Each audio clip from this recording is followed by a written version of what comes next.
বৰপেটা বটা বহুত ধৰণৰ পোৱা যায় আৰু প্ৰত্যেকটো বঁটা পালেই এটা বেলেগ ধৰণৰ আনন্দ লাগে, কাম কৰা নতুনকৈ উৎসাহ জাগে।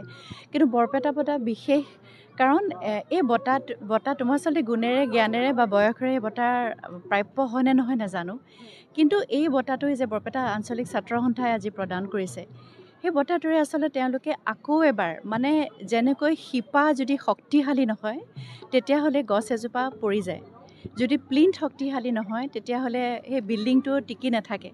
ঠিক তেনেকৈ এই যে শক্তিশালী যিটো কথা মানে সংগীত ক্ষেত্ৰখনত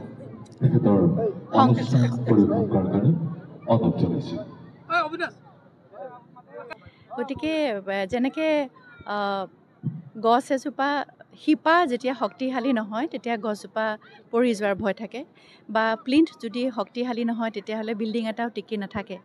ঠিক তেনেকৈ এই যে শিপা এগৰাকী মানুহ আগবাঢ়ি যাবলৈ সংগীতৰ ক্ষেত্ৰখনত, সাংস্কৃতিক ক্ষেত্ৰখনত, যি ক্ষেত্ৰত এই যি শিপা শক্তিশালী হ'ব লাগে, সেই কথাটো আজি এই বঁটাটোৱে আকৌ এবাৰ শক্তিশালী কৰি দিলে ক'ৰবাত।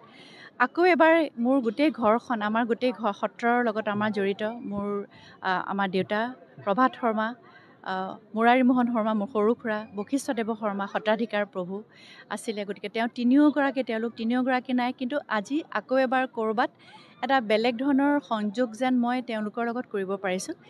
আৰু দ্বিতীয়তে মানে আচলতে মই এনেকুৱা জেগা এটাৰ ঐতিহ্য, মোৰ এনেকুৱা এটা জেগা এটা, যি জেগাৰ সংগীত লৈ আমি গৰ্ব কৰোঁ, যি জেগাৰ মানুহক লৈ গৰ্ব কৰোঁ।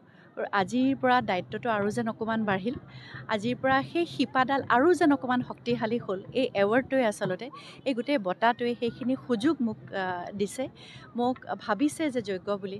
গতিকে আমাক যে যোগ্য বুলি ভাবিছে তাৰ কাৰণে মই ছাত্ৰ সন্থাৰ ওচৰত চিৰকৃতজ্ঞ, বৰপেটাবাসীৰ ওচৰত চিৰকৃতজ্ঞ। আৰু এইটো বঁটা আচলতে কেৱল তৰালী শৰ্মাৰ বঁটা নহয়, প্ৰত্যেক বৰপেটাবাসীৰে বঁটা আচলতে।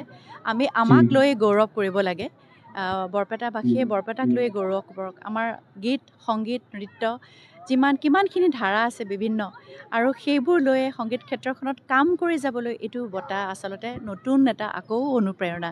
গতিকে ধন্যবাদ সকলোকে, ৰঙালী বিহুৰ শুভেচ্ছা সকলোকে দিলোঁ। সকলো ভালে কুশলে থাকক।